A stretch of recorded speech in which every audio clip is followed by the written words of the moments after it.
Good afternoon. It's Regina here with PrayerCommunicationWithGod.com, and I'd like to thank you for joining me today.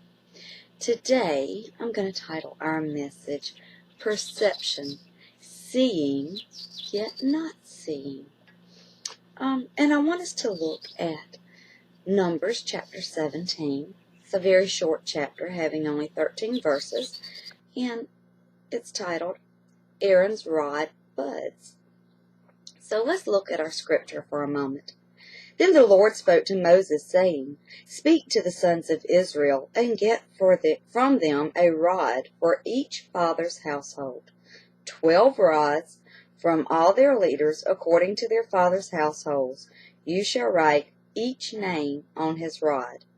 And write Aaron's name on the rod of Levi, for there is one rod for the head of each of their fathers' households. You shall then deposit them in the tent of meeting in front of the testimony, where I meet with you. It will come about that the rod of the man whom I choose will sprout. Thus I will lessen from upon myself the grumblings of the sons of Israel, who are grumbling against you.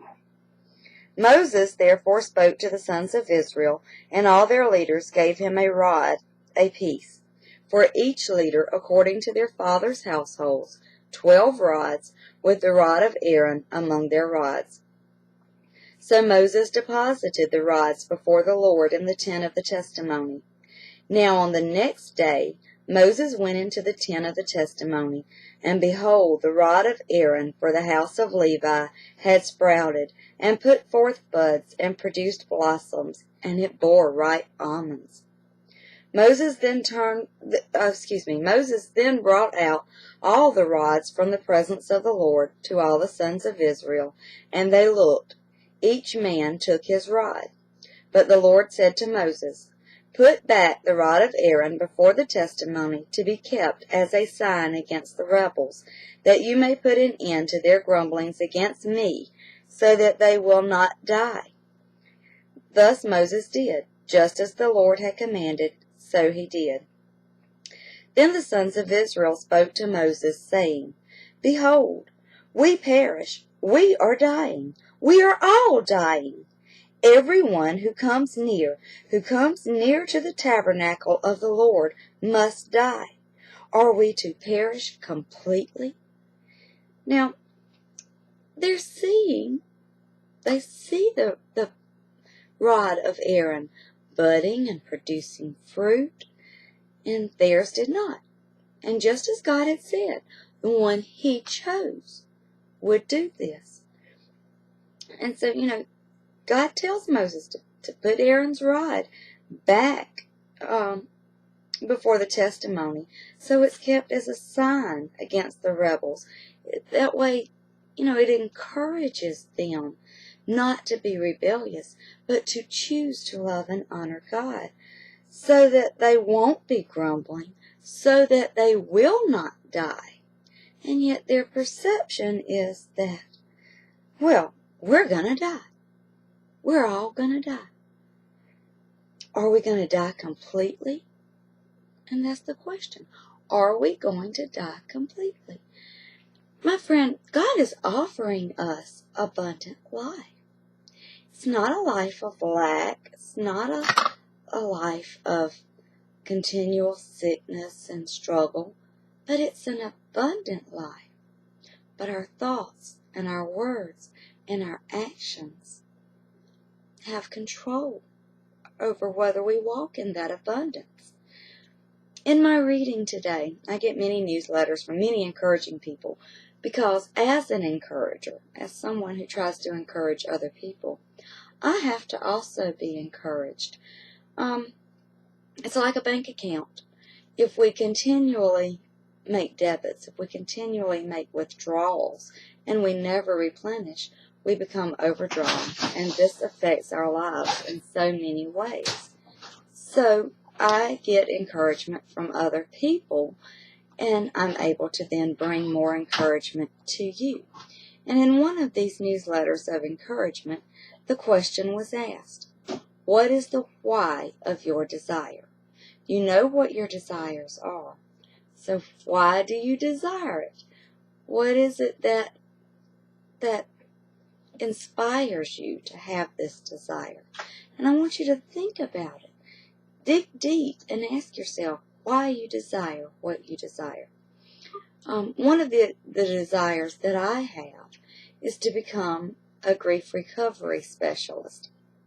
And this is to become a certified grief recovery specialist.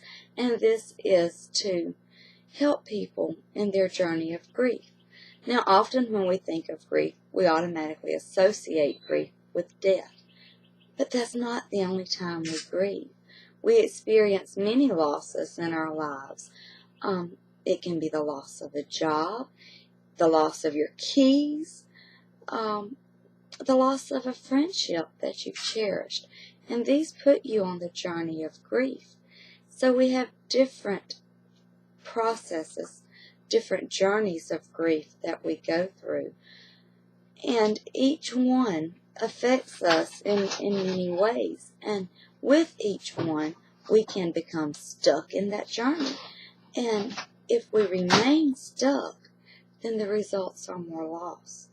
So my desire is to help people proceed through this journey, to take each step.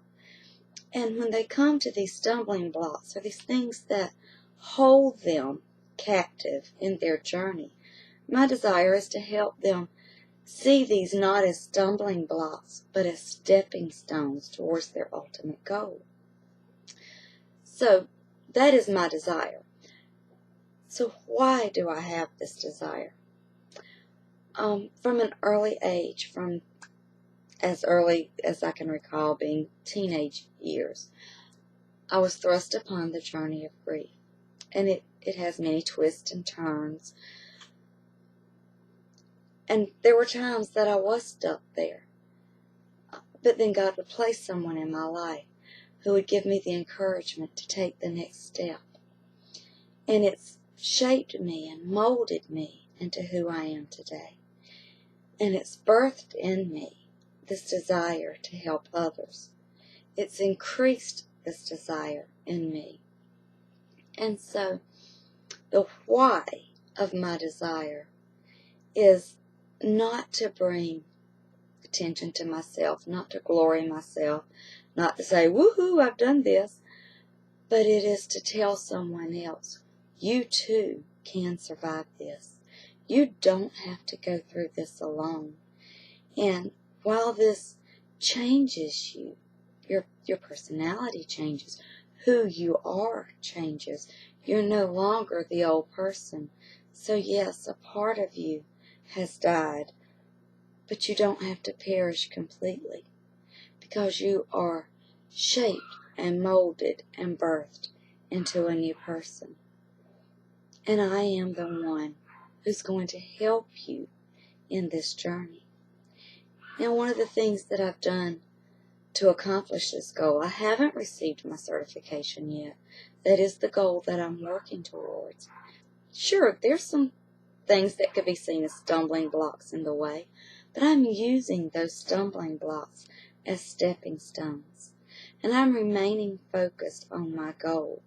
And as part of a way of remaining focused on that goal, I am taking my own personal life experiences, my own losses, and I am encouraging you to take the next step in your journey. So you tried something, it wasn't as successful as you wanted. Maybe it was even a complete failure. But you don't let that weigh you down, and you don't let that stop you where you are. Allow that stumbling block to be an encouragement to you to say, okay, these steps didn't work, so I need to try something different. Go back inside yourself to that creativity. Plan. Spark. Get those sparks. Be creative. Draw a picture of what it is that your ultimate goal is. And create a vision board. Keep it in front of you so that you can stay focused. Even when a woman is in labor, if she's gone through Lamaze classes or whatnot, preparing herself for that labor, she's taught to have a focal point. She doesn't stop having the pain, but it removes her focus from the pain that she is experiencing to something more peaceful, more calm. It helps her maintain her blood pressure, her heart rate, and the stress that the baby endures during this birthing process. So you keep that focal point in front of you and constantly remind yourself the why of your desire. So here's a call to action for you. Think about what your desires are. Write down what your desires are. Now, write down what the why of your desire is. Why is this desire important to you? Explore within yourself. Ask yourself why it's important, and write this down and revisit it. Don't just make this a one-time step, but revisit it. Does the why change? Does it go more in depth? Are you initially just looking at a surface level, needing to dig deeper within yourself? Do that. God will reveal to you all of the whys, because you know what? He's placed this desire in you. It's part of you. It's part of your calling. And it's a journey to reach that goal. But you'll get there. And then what a successful ministry you'll have as a result of it. And your ministry may be your business. It just may be your relationship with your friends, families, and each one that you become connected with.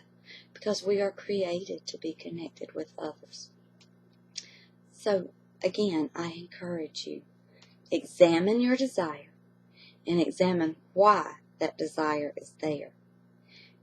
And in doing so, you will help yourself in obtaining the goal of this desire. It will help you figure out where the next step in this journey needs to go. God bless you. I pray you have a blessed week, and I pray you'll join us again soon. Thank you.